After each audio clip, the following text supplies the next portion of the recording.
underneath here. Get the toes up there.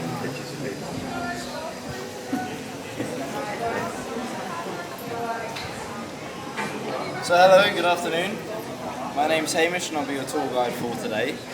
Now if you have any questions throughout the tour, please feel free to ask me. Also, do you remember to keep your fingers on the inside of the boat? I don't want anyone losing their finger. It is quite busy. Now is it a first time punting for anyone on the boat today? Everyone, okay, nice. Yeah. Usually on a Saturday you often see a couple of people falling in, so if you keep your eyes peeled you may see someone falling in. Not one of us though, someone doing it themselves. Last Monday there was like 4 or 5 people who fell in. It was a record day. There was about 1.2k people punting at the same time during the middle of the day, which is a lot of people. That's almost all of the boats on the river being utilised, and there's 250 boats. So that's a lot. Now, as you're visiting Cambridge today, has anyone visited Oxford in the past? Okay, so Oxford are our rivals and have been for a very, very long time. So Oxford was founded in 1096.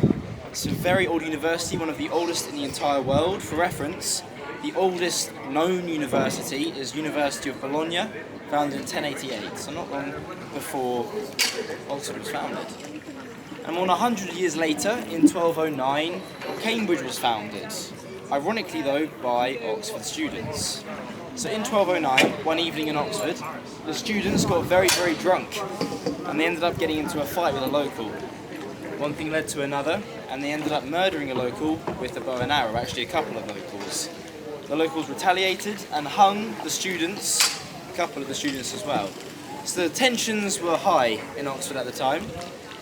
And the Oxford people got so fed up they kicked out the students. And the headmaster of Oxford, a man called John Grimm, brought the students to Cambridge because he was brought up here. So not only were we founded by murderers, but also by our rivals as well. Not a great start to our history. And through a law called Common and Canon Law, the students, they were able to pay the church to forgive them of their sins. Essentially, they weren't punished for murdering the locals. So if you had enough money, 700 years ago, you could get away with literally murder. Different times. Now this is the first college I'll talk about out of the 8 on the river. There's 31 in Cambridge, there's 39 in Oxford. And this here is St John's, and the side of that building will be covered in a beautiful deep red. At the moment it's green, but you can see the tinges in the leaves changing ever so slightly. It's much prettier than just having a brick road. And that, by the way, is second and third year accommodation. It's a pretty vast accommodation.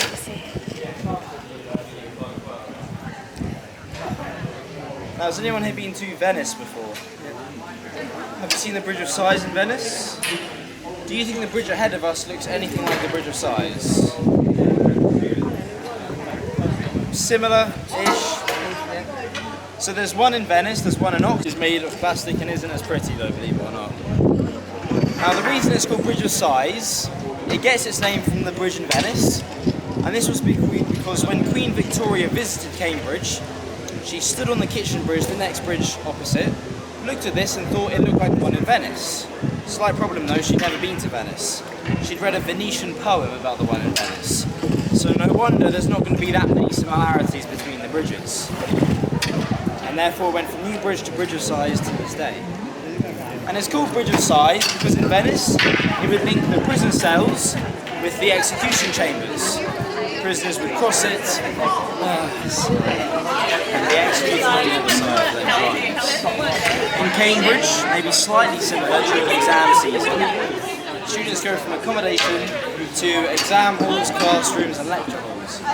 So when they cross it, they may argue same feeling of death as well. He's alright. It's called Concussion Bridge because it's the lowest bridge on the river.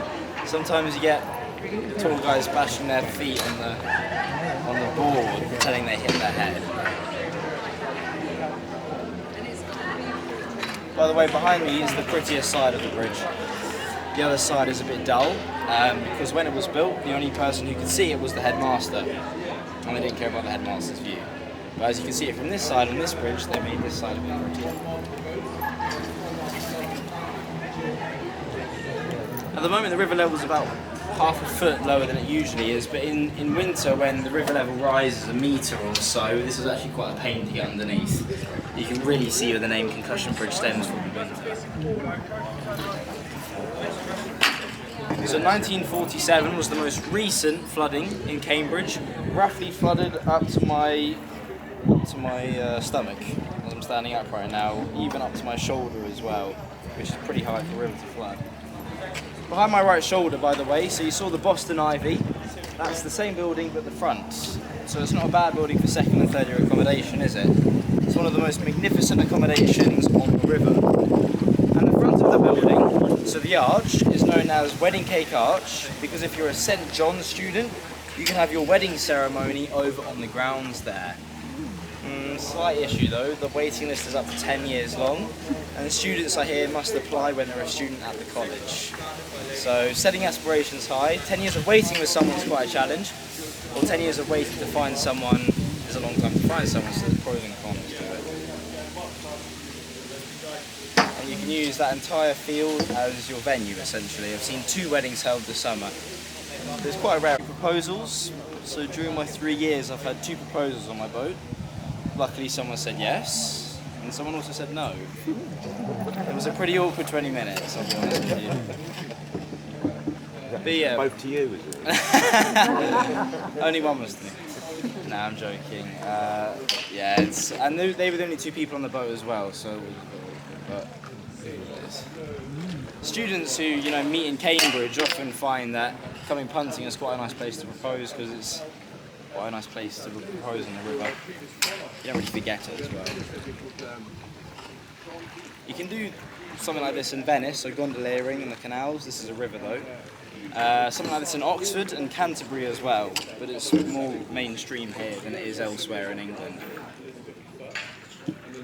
Now, St. John's is the 2nd wealthiest college in Cambridge.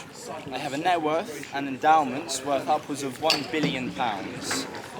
So considering 29 of the 31 colleges are worth between 60 and 380 million, St. John's is significantly wealthier than most.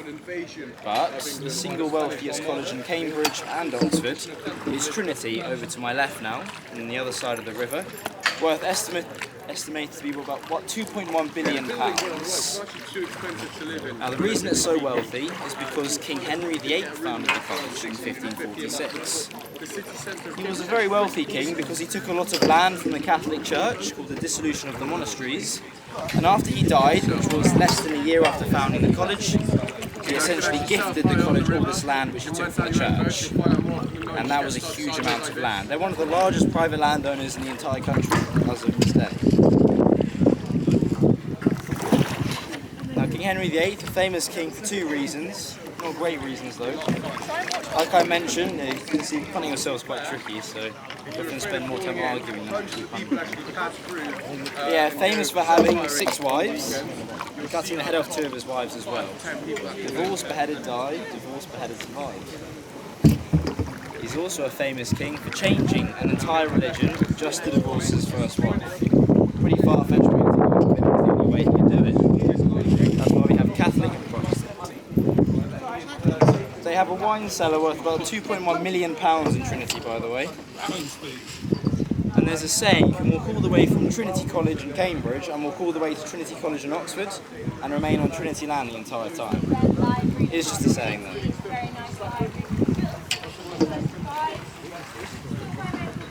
In the Wren Library, by the way, Monday to Friday between 12 and 2, it's an entire library. You can go and visit the top floor.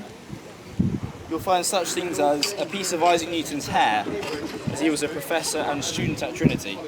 It's 300 years old, so it's very grey, but you can still see a piece of Isaac Newton. I think it's to clone him in the future, but I'm not too sure. You can also find some of A.A. Mill's original manuscripts of Winnie the Pooh as well, as A.A. Mill was also a student at Trinity.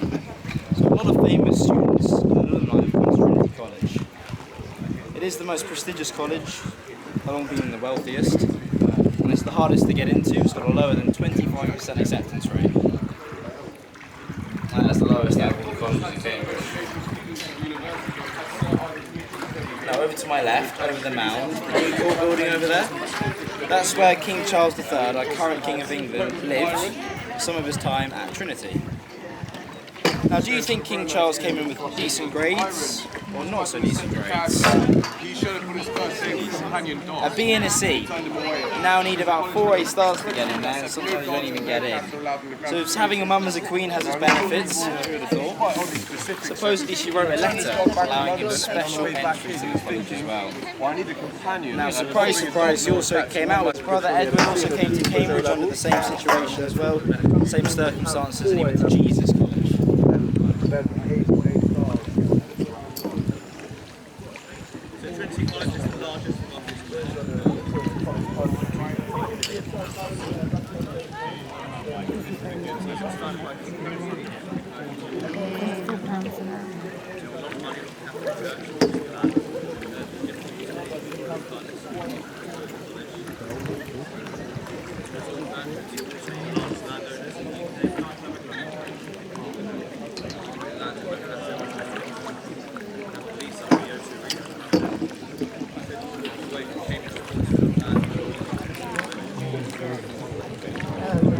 Yeah, I don't know why you'd fish. There's not much to fish in the river, to be honest with you.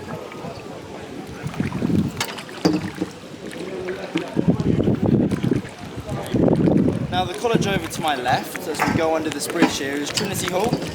So it was founded in 1350. It's the second oldest college on the river. And Stephen Hawking was a postgrad here. He was also an undergrad at Oxford. He didn't enjoy Oxford, that's why he wanted to leave straight away and come straight to Cambridge for his postgrad. Even leaving a year earlier because he hated Oxford. Has anyone here watched The Theory of Everything? So it's filmed in Cambridge, and Eddie Redmayne would come from the second oldest college on the river to the second oldest college in Cambridge. Clare's College, left and right, founded in 1326, then refounded in 1338. It's almost 700 years old. Now, the woman who founded it, Elizabeth de Clare, was either a very lucky or unlucky woman. And by the age of only 26, she'd been married 3 times. All because, funnily enough, her rich husband managed to pass away. Considering her first husband died of a food poisoning related illness, the second and third husband's demise is pretty suspicious as well, Students also need to sign a contract saying we promise to pray for her once a week, otherwise they won't be allowed in. No, I'm joking, they don't need to sign a contract.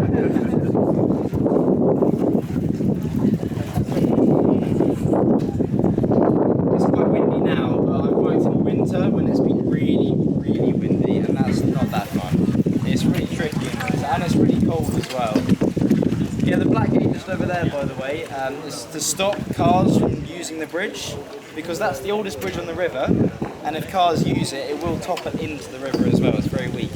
It was the only bridge not destroyed by Oliver Cromwell, quite a mean man. When he won the Civil War, he banned Christmas, by the way, so I'm good he's not around anymore.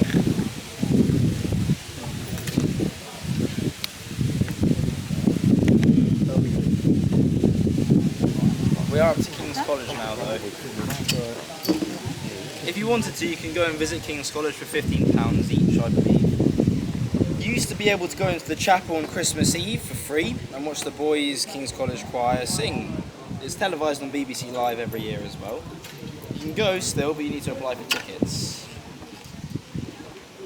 I hear the ballots is hard to get into, like Wimbledon as well, so more people apply for that. That's the second largest privately owned chapel in the entire world by volume, after the Sistine Chapel in the Vatican City. Anyone seen the Sistine Chapel? The Vatican City trivia, smallest country in the world. And King's College was also founded by Henry VI as a finishing school for Eton. He also founded Eton as well, so for many years, once you finished Eton, you would come straight to Cambridge University. Not bad. I think it's still the case these days. Roles have reversed, and King's College actually has the most amount of state school students out of any college in Cambridge. Robinson's has the most amount of public private students. And then a small reference though, Pims are £12.50 for a pint, so it's up to you.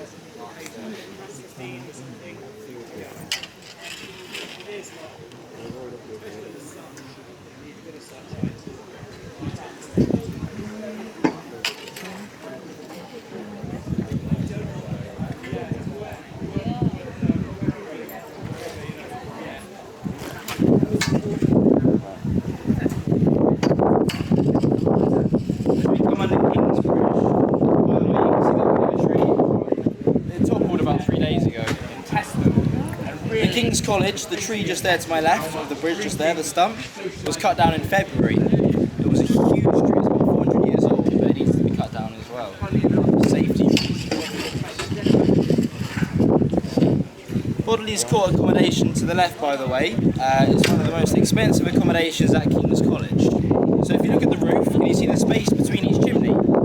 That's the size of one room per student in there. Not bad. But there's a slight catch.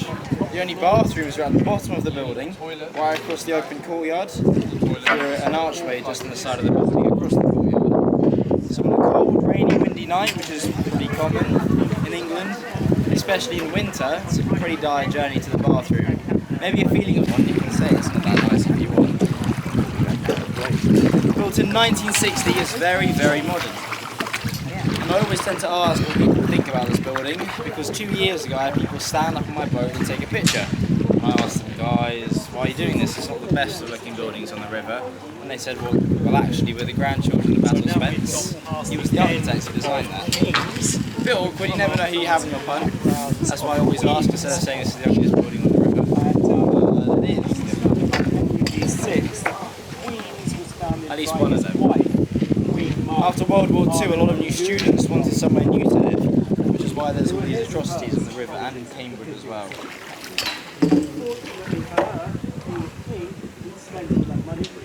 I often get asked how did they get planning permission. I haven't got a clue, to be honest. And probably a lot of money in the pockets as well.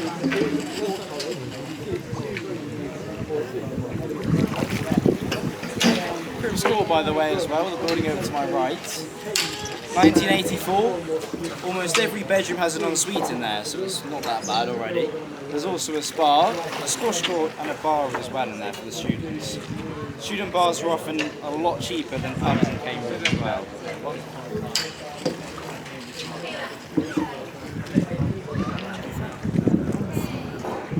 About £210 a week in there, so the students are doing pretty well for themselves. And it's first year accommodation. Think about colleges at Cambridge, they can house all their undergrad students on campus for the entirety of their 3 or 4 years, because they have enough space to do so.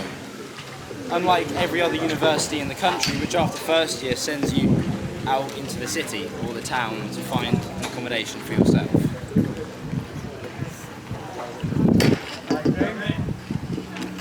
This bridge here, by the way, is probably the most famous bridge on the river. This is Newton's bridge, supposedly Newton's bridge, because it was supposedly built by Isaac Newton, called Mathematical Bridge. And the story goes that he built it in such a way, in the 1700s, that the beams would interlock like a jigsaw puzzle. Therefore, no bolts would need to be used. So, 200 or so years ago, 300 years ago, students in the middle of summer came back and tried to rebuild it, and soon realised they couldn't do this without using bolts. So when everyone came back from summer holiday, they used something called tangent and radial trussings, and the weakest point of the bridge is when there's no one standing on it. The more weight you exert onto the joints, the stronger the bridge becomes. It can't take up to 1 million tons of weight, but it can withstand weight much more than its own weight in itself. On top of it, so it's quite an impressive bridge considering it's built with wood as well.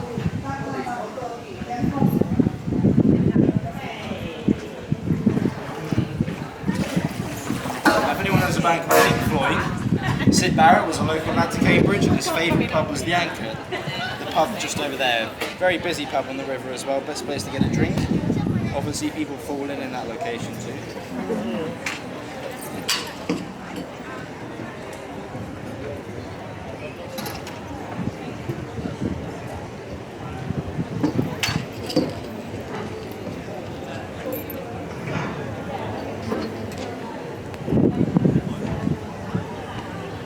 Ruskin and the University of Cambridge. Roughly about 40,000 students in Cambridge. The population though is only 150,000. So the ratio of local to student is pretty ridiculous as opposed to other university cities in the entire country. Oxford University is a bigger university than us, it's also a bigger city as well. Anyone know a difference between Cambridge and Oxford the city? No, but do you notice a difference if you've been? I often hear Cambridge is a lot greener than Oxford. Oxford's a lot more built up. It's quite a relaxing place for a student to study as well in Cambridge. Apart from the river.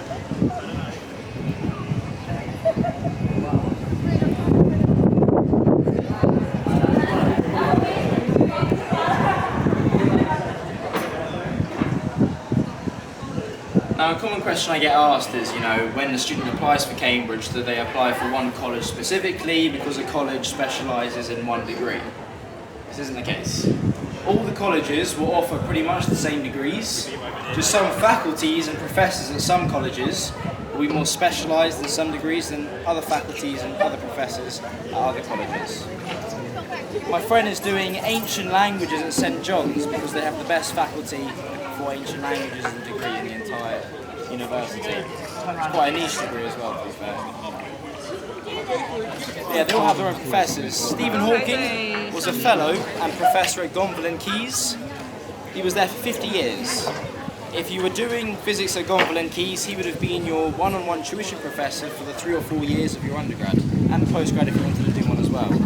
Many, many more examples like Stephen Hawking, but he is a pretty cool example to use. It makes Cambridge and Oxford students kind of stand out from the rest of the students at universities in the country.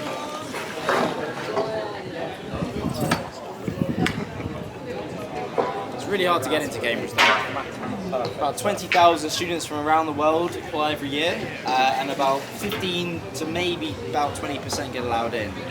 So less than a fifth of everyone who applies.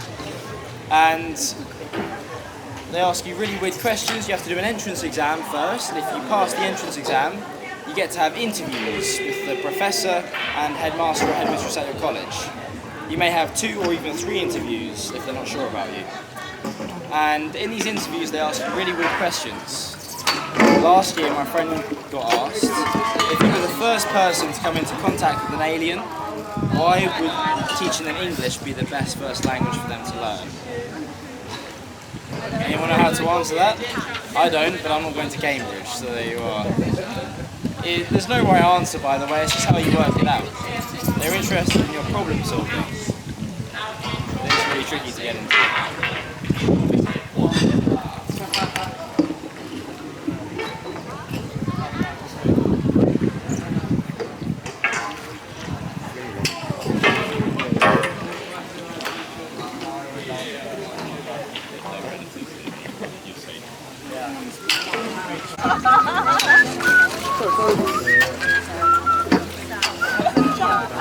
橋啦，你冇遮住面，企起身。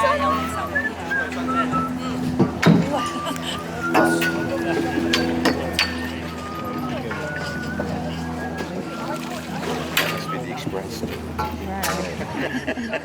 quick, isn't it?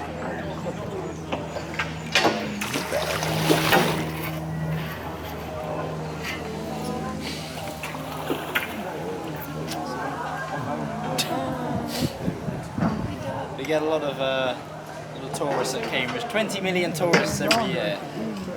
Get a huge amount of Chinese tourists as well coming to visit Cambridge. 40% of the international students are Chinese, by the way, at Cambridge, roughly. And the bridge we're going underneath right now is the most famous bridge on the river with Chinese tourists because of a Chinese poet called Shujimo. Sometimes you butcher the pronunciation, Mandarin's quite hard. And he wrote something called his second farewell to Cambridge on this bridge. My second farewell was actually, it was actually referencing, it's not his second time here. When he was studying here, he had a wife in China and another lover in Cambridge. So my second farewell was saying goodbye to my other lover, essentially. His wife found out when she read the poem, which would have been quite a shock.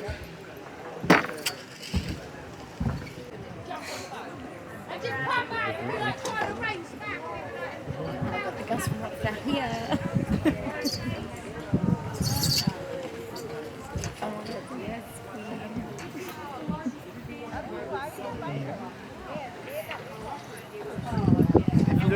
the chapel, by the way. If you look to the top of each tower, can you see a spike on the very top of each tower? What do you think the spike is there for? Birds? Lightning. Lightning, birds, close. It's to stop students from getting to the very top. So there's a secret society in Cambridge called the Night Climbers. And 15 years ago, in the middle of the night, just using their hands and feet, they climbed to the very top of the chapel and put a traffic cone on the very top. The college didn't like this, so they began scaffolding up. And a week later, and also thousands of pounds later, they were almost at the top, reaching distance from grabbing the cone. The night climbers climbed up again and changed the cone from that tower to the next one. That's why there's spikes on 4 towers instead of just 1. They're pretty cheeky, they've never been called the night climbers. And then a few years ago they put Santa hats on all the stone animal statues in the city as well for their dining hall. And that's Magdalen College. If you've ever noticed Hogwarts dining hall, they call inspiration from Trinity's dining hall in Cambridge. So these buildings are really medieval inside if you ever get to visit.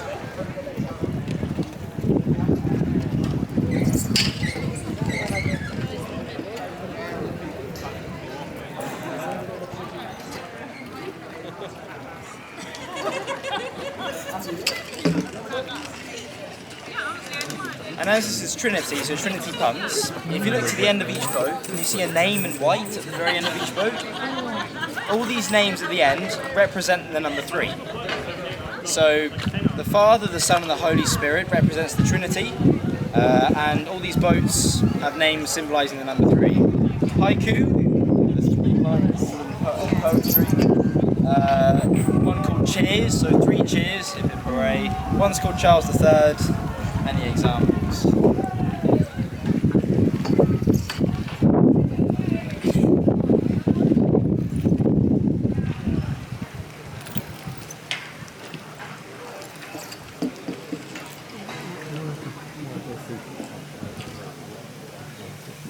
Now you've all heard of the apple falling on Newton's head. There's an apple tree at the front of Trinity, which many people confuse with being the actual apple tree.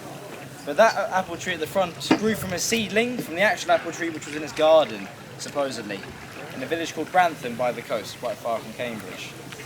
But 2 years ago, someone in the middle of the night stuck apples to all the branches on the tree, and the next day, it was a really busy bank holiday Saturday, they sold the apples. And the tree was appleless. They did pretty well for themselves. £15 an apple apparently. And they didn't come back the next year because Trinity was going to charge commission. So it was pretty good whilst it lasted. As you can imagine, a lot of people would have bought the apples because who knows if it's actually Newton's apple tree. Quite a smart business idea. Where we are right now, by the way, every year Trinity holds something called the May Ball Fireworks. Every college does this. Some colleges can only afford to do it once every 2 years. So May Ball Fireworks held in June is the end of exam season, end of the year. And Trinity always has the best party. Last year alone, their party, they spent upwards of £2 million. Student tickets are £300 per ticket. They just have enough money to go extra and beyond, and they do. And every year, about 150 boats lay idle and watch out onto the fireworks displayed to the left for a fraction of the price of the student ticket. I mean, to be fair, Cambridge University, there's been a school, it also is a business as well. There are a lot of important people coming to visit for various reasons. So you often see a lot of famous people in Cambridge.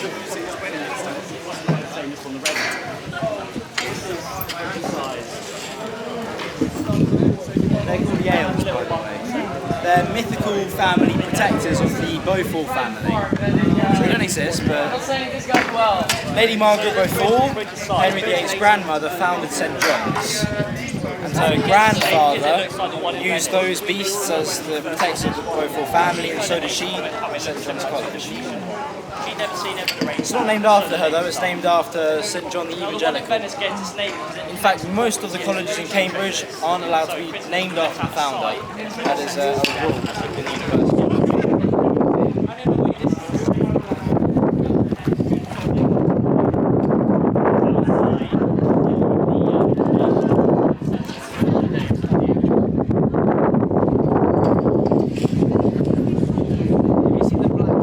Right, by the way, so before tourism, the river was used instead of people, there'd be wood, food, resources, sort of boats created in between the building. It's now used as a fire But a few years ago, the third year students at St John's played a prank on the first years. The first years had only been there for a couple of nights, they weren't familiar with the surroundings. In the middle of the night, the third years hid all the fire alarm exit signs, pulled the fire alarm. Many of the first years rushed to find the first door they could find, and many actually landed in the river as well. And that is a true story. That's why only second and third years stay here now, no first years anymore. Just in case.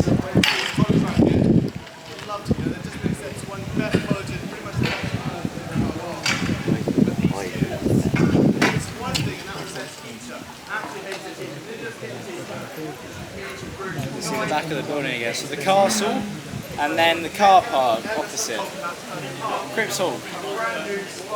Designed by the same people that designed Cripps Court at Queen's College, with the spa and the squash court and the bar. Mate, angle the boat, use it as a rudder, watch out behind you. Mate, you can use the pool as a rudder in the water.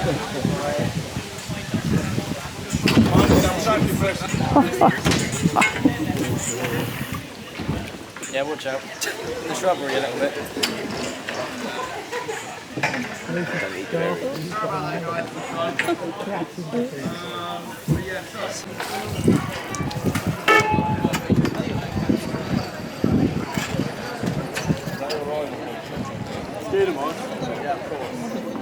Not allowed to touch.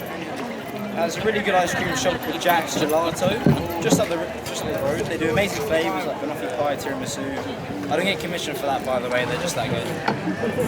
If you want any other recommendations or have any other questions, just let me know now. Otherwise, have a nice rest of your day and thanks very much.